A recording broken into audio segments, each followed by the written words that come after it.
I'm Tom Schneider, and I came to Palestine with the organization 143. I'm working on the greenhouse project. Yeah, we built the boxes the last couple days. Now we're putting the screening and the plastic up for around the boxes. It's quite a bit of area, actually. They're going to be able to grow, the people that live here will be able to grow vegetables and really kind of get back to their agricultural roots where they all started before 1948, when they were agrarian, where they were an agrarian society, farming for their food.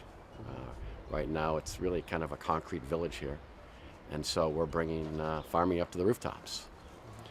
It's something that I believe was started a few years back. I believe 143 was involved in it, and I think this is the third or fourth rooftop garden that they've built, and I'm proud and happy to be here. So it was actually amazing. So I'd never been to Palestine or even the Middle East before, so I didn't really know what to expect. And what I found was an amazing community. People are very, very tight here, and everybody helps, everybody pitches in. So, you know, did we have the best tools and the best area to build? Not really, but everybody worked together to get this done, and it's inspiring. It really is. And they brought in a truck. I don't know where they got this truck, but an amazing truck with a huge crane to get it up. I think we're on the third or fourth floor right now. So they brought this crane up and dropped bags of soil that they had to buy in Bethlehem, and the boxes that we built. They came up on the crane. Crane operator was very good at what he did, and it was a pretty cool process. But it's amazing how everybody comes out and helps, including the crane operator and the crane they pulled through these very thin streets. And tell you, there's a real good feeling here, a real good community.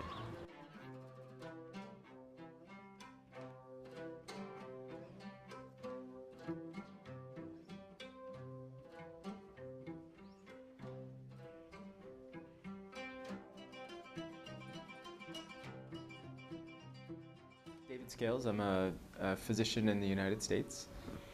What we've done here is we've done a week of clinic where each day in the clinic we've had some different doctors. We've had internal medicine, general doctors, general practitioners, and occasionally we've had a pediatrician and an ear, nose, and throat doctor come to the clinic to serve patients in Al-Azza Camp. Found a number of people that have a lot of illnesses that are surprising for people that are so young, where there's some people that I saw that have very bad diabetes or very bad hypertension at a much younger age than they would if they were kind of able to live in a more healthy environment.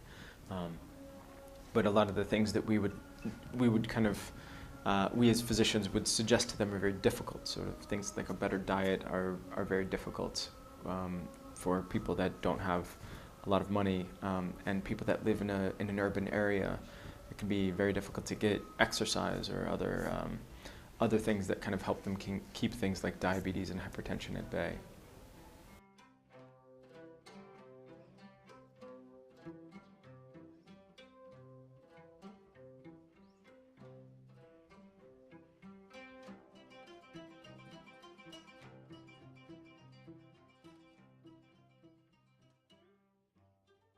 So my name's Ed, and I'm not affiliated with Tufts. I just came on this team as kind of a rogue free agent. And what I did with this project is I was a map man. So I went around with a GPS tool, and I did this GPS tracking throughout the camp, and I transferred it onto a map. And what we're going to do with that is take the data from the GPS and the map I drawn, and we're going to put it into a map software program called GIS. And that way we can make an electronic map and develop a map with software of the camp. And then I also went around on the RCT, aka the residual chlorine team, with my sister Claire and Verona.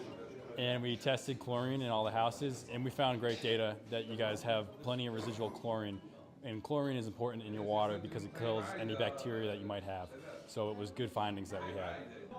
My name is Rachel, and I'm a student in the Water System Science and Society program at Tufts University. We tested 33 water samples in Al-Azza Camp. In these water samples, we found no significant levels of E. coli or total coliform. We also tested 5 homes for residual chlorine, and all homes had chlorine.